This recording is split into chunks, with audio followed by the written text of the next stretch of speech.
ఓం శ్రీమాత్రే నమః. ఛానల్లోకి స్వాగతం అండి. జూలై 5వ తారీఖు అమావాస్య శుక్రవారంతో కలిసి వచ్చింది. అమావాస్య అనేది చాలా విశేషమని, అలాగే ఎంతో శక్తివంతమైన రోజని పండితులు చెప్తున్నారు.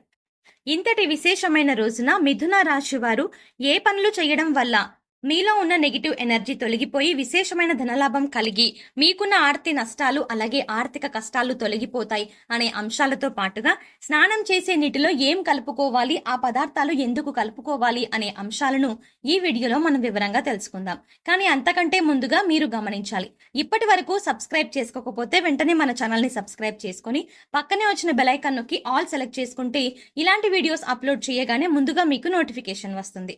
ఇక వివరాల్లోకి వెళ్తే, ముందుగా అమావాస్య రోజు ఏ పనులు చేస్తే అదృష్టం కలిసొస్తుందో, ఏ పనులు చేస్తే దురదృష్టం కలుగుతుందో తెలుసుకుందాం. అమావాస్య చాలా శక్తివంతమైనది. అమావాస్య రోజు కొన్ని పనులు చేస్తే అదృష్టం బాగా కలిసొస్తుంది. అమావాస్య రోజు ఎవరైనా సరే సూర్యోదయానికి పూర్వమే తలస్నానం చేయాలి. తలంటు స్నానం చెయ్యకూడదు. తలస్నానం అంటే కేవలం నీళ్లు తల మీద పోసుకొని తలస్నానం చెయ్యాలి. ఈ తలస్నానం చేస్తే చాలా మంచిది. అమావాస్య రోజు మధ్యాహ్నం పూట నిద్రపోకూడదు. మధ్యాహ్నం పూట నిద్రపోతే దరిద్రం చుట్టుకుంటుంది. ఈ రోజు విశేషంగా లక్ష్మీ పూజ చెయ్యాలి. అమావాస్య రోజు చేసే లక్ష్మీ పూజను ఐశ్వర్య లక్ష్మీ పూజ అంటారు. ఈ పూజ చేయటం వల్ల ఆర్థిక సమస్యలన్నీ తొలగిపోతాయి. అమావాస్య సందర్భంగా అన్నదానం చేసిన, వస్త్రదానం చేసిన శుభమైన ఫలితాలు, విశేషమైన శుభ ఫలితాలు కలుగుతాయి. అలాగే అమావాస్య సందర్భంగా ఎవరైనా సరే ఎడమ కాలికి నల్లదారం కట్టుకుంటే చాలా మంచిది. అమావాస్య రోజు ఎడమ కాలికి నల్లదారం కట్టుకుంటే ఎదుటి వాళ్ళు ఏడుపులేవి మన మీద పడకుండా చేస్తాయి. ముఖ్యంగా దిష్టి ఉండదు, నరపీడ ఉండదు, శత్రు బాధలు తొలగిపోతాయి. ఎడమ కాలికి నల్లదారం అమావాస్య రోజు కట్టుకోవాలి. అలా కట్టుకున్నట్లయితే మీకున్నటువంటి దిష్టి దోషం మొత్తం తొలగింపజేసుకోవచ్చు. అలాగే అమావాస్య రోజు రాత్రిపూట భోజనం చెయ్యకూడదు. ఉపవాసం ఉండాలి. కేవలం పళ్ళు, పాలు మాత్రమే ఆహారంగా స్వీకరిస్తే చాలా మంచిది. అలాగే అమావాస్య అంటే సూర్యుడికి చాలా ఇష్టమైన రోజు.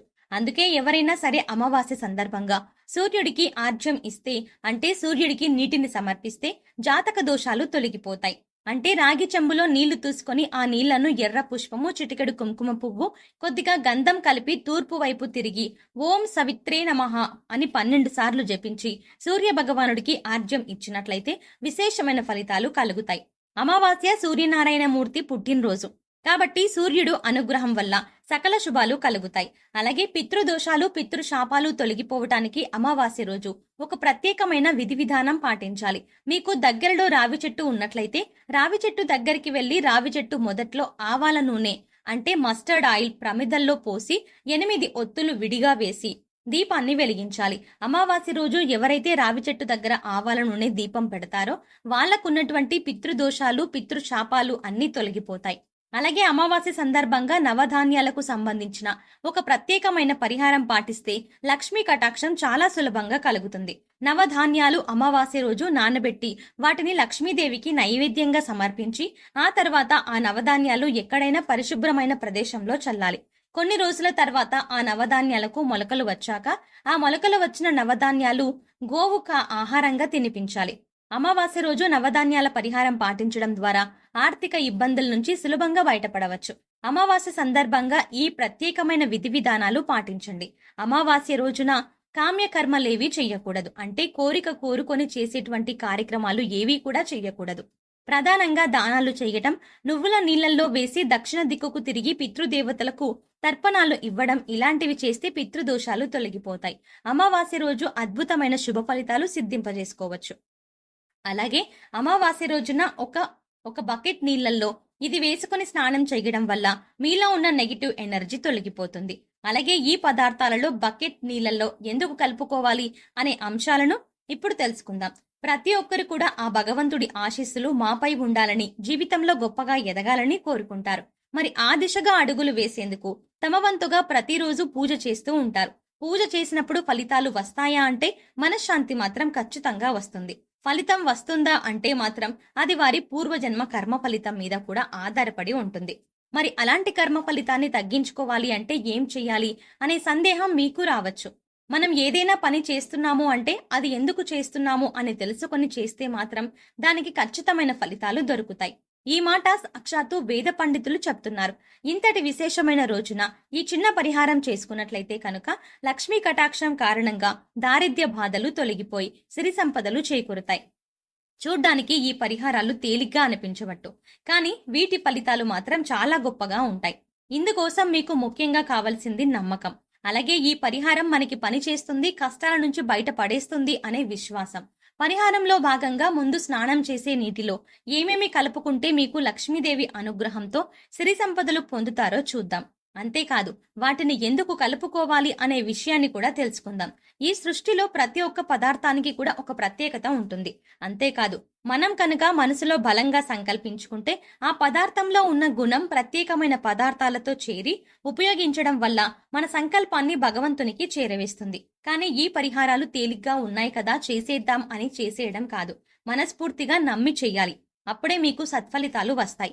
ఇక ఇంతటి విశిష్టమైన అమావాస్య రోజు ఈ రాశి వారు ఉదయాన్నే నిద్రలేచి చక్కగా స్నానం చెయ్యండి. అలాగే స్నానం చేసే నీటిలో ఒక తమలపాకు, కొద్దిగా రాళ్ల ఉప్పు, అలాగే 2 హారతి కర్పూరం బిళ్ళలను పొడి చేసి వేసుకొని ఇవన్నీ నీళ్ళలో కలుపుకొని స్నానం చెయ్యాలి. ఈ నీళ్లతో పిల్లలు ఇంకా పెద్దవాళ్ళు కూడా స్నానం చెయ్యవచ్చు. తమలపాకులు అంటే శుభ సూచకం, అలాగే భగవంతుడికి ఎంతో ఇష్టం. అంతేకాకుండా ఈ పదార్థాలు అన్నీ కూడా మీలో పాజిటివ్ ఎనర్జీని పెంచుతాయి, మీ చుట్టూ ఉన్న నెగిటివ్ ఎనర్జీని తీసిస్తాయి. ఈ పదార్థాలను నీళ్లలో కలిపి స్నానం చేయడం వల్ల భగవంతుని అనుగ్రహాన్ని పొందుతారు. బకెట్ నీళ్లలో ఒక తమలపాకును వేసి అరగంట తర్వాత స్నానం చేస్తే శరీరానికి మరింత స్వచ్ఛత లభిస్తుంది. ఒంట్లో ఉండే నెగిటివ్ ఎనర్జీ అంతా తొలగిపోతుంది. ఇక రెండో పదార్థం మనం నీళ్లలో కలిపింది రాళ్ల ఉప్పు. ఈ రాళ్ల ఉప్పు నీళ్లలో కలపటం వల్ల మనలో ఉన్నటువంటి నకారాత్మక శక్తి అనేది తొలగిపోతుంది, అంటే నెగిటివ్ ఎనర్జీ. వాస్తవానికి చెప్పాలంటే మనకు తెలియకుండానే మన మీద ఒక రకమైనటువంటి నకారాత్మక శక్తి పనిచేస్తూ ఉంటుంది. ఇక ఇలాంటి నకారాత్మక శక్తి ఉన్నప్పుడు మనం చేసే పనుల్లో ఆటంకాలు రావడం, అలాగే ఆర్థికంగా కుంగిపోవడం, ఇలాంటివన్నీ చూస్తూ ఉంటాం. ఇక ఈ నకారాత్మక శక్తి నుంచి బయటపడడానికి చిన్న చిన్న పరిహారాలు చేసుకుంటే సరిపోతుంది. దాన్ని తొలగించుకోవడానికి రాళ్ల ఉప్పు మనకు ఎంతగానో సహాయపడుతుంది. ఇక మూడవ పదార్థం మనం నీళ్లలో కలిపినది కర్పూరం బిళ్ళలు. ఇలా 2 కర్పూరం బిళ్ళలను పొడి చేసి నీళ్లలో కలపడం వల్ల మనలో దైవ భావం పెంపొందుతుంది. దీని నుంచి వచ్చే సువాసన మనలో ఉన్న చెడు ఆలోచనలు తొలగించి ఆధ్యాత్మికం వైపు మనల్ని నడిపిస్తుంది. సో చూసారు కదండి, జూలై 5వ తారీఖు అమావాస్యతో కలిసి వచ్చిన శుక్రవారం రోజున ఈ రాశి వారు ఏ చిన్న పరిహారం చేయటం వల్ల వారి జీవితంలో ఉండే కష్ట నష్టాలు అన్నీ తొలగిపోతాయి అనే అంశాలతో పాటుగా అమావాస్య రోజు స్నానం చేసేటప్పటికీ నీటిలో ఏది కలుపుకొని బకెట్ నీళ్ళలో ఏది కలుపుకొని స్నానం చేయడం వల్ల ఎనర్జీ అంటే నెగిటివ్ ఎనర్జీ తొలగిపోయి ఆర్థికంగా అభివృద్ధి చెందుతారు అనే అంశాలను ఈ వీడియోలో మనం వివరంగా తెలుసుకున్నాం కదా. ఈ వీడియోలో వివరంగా తెలుసుకున్న ఈ విషయాన్ని మీకు నచ్చినట్టయితే, ఈ వీడియో నచ్చితే ఖచ్చితంగా ఈ వీడియోని లైక్ చేయండి. అలాగే మీ ఫ్రెండ్స్ అండ్ ఫ్యామిలీ మెంబర్స్లో ఎవరైనా మిథున రాశి వారు ఉన్నట్లయితే వారితో ఈ వీడియోని షేర్ చేసుకోవడం మాత్రం మర్చిపోకండి. అలాగే ఇప్పటి వరకు మన ఛానల్ కనుక సబ్స్క్రైబ్ చేసుకోకపోతే వెంటనే సబ్స్క్రైబ్ చేసుకొని పక్కనే వచ్చిన బెల్ ఐకాన్ నొక్కి ఆల్ సెలెక్ట్ చేసుకుంటే మేము ఇలాంటి వీడియోస్ అప్లోడ్ చేయగానే ముందుగా మీకు నోటిఫికేషన్ వస్తుంది. మరో చక్కటి వీడియోతో మళ్ళీ కలుద్దామండి.